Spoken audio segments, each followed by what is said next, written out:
দীর্ঘ সংঘাতের পর যুদ্ধবিরতিতে সম্মত হয়েছে লেবানন ও ইসরায়েল। স্থানীয় সময় বৃহস্পতিবার মার্কিন প্রেসিডেন্ট ডোনাল্ড ট্রাম্প 10 দিনের একটি যুদ্ধবিরতি চুক্তির ঘোষণা করেছেন। সামাজিক যোগাযোগ মাধ্যমে এক বিবৃতিতে তিনি জানান, শুক্রবার থেকে এই যুদ্ধবিরতি আনুষ্ঠানিকভাবে কার্যকর হবে। যুদ্ধবিরতি চুক্তি নিশ্চিত করার আগে লেবাননের প্রেসিডেন্ট জোসেফ আউন এবং ইসরায়েলের প্রধানমন্ত্রী বিনিয়ামিন নেতানিয়াহুর সঙ্গে চমৎকার আলোচনা করেছেন বলে জানান মার্কিন প্রেসিডেন্ট ডোনাল্ড ট্রাম্প। দুই দেশের মধ্যে শান্তি প্রতিষ্ঠার লক্ষ্যে এই 10 দিনের যুদ্ধবিরতিতে দুই নেতা সম্মত হয়েছেন বলে জানান তিনি।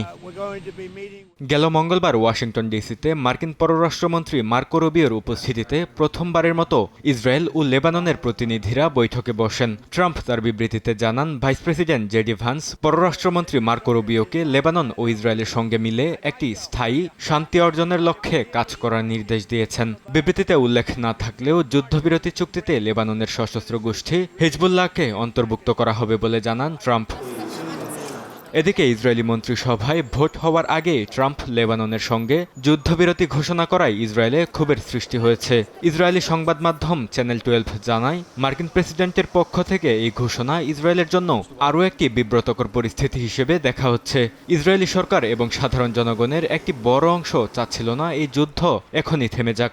ইসরায়েল নিজে থেকে ঘোষণা করার আগেই ট্রাম্পের এই আগাম ঘোষণা অনেকের কাছে বিস্ময়কর এবং অপ্রত্যাশিত ছিল।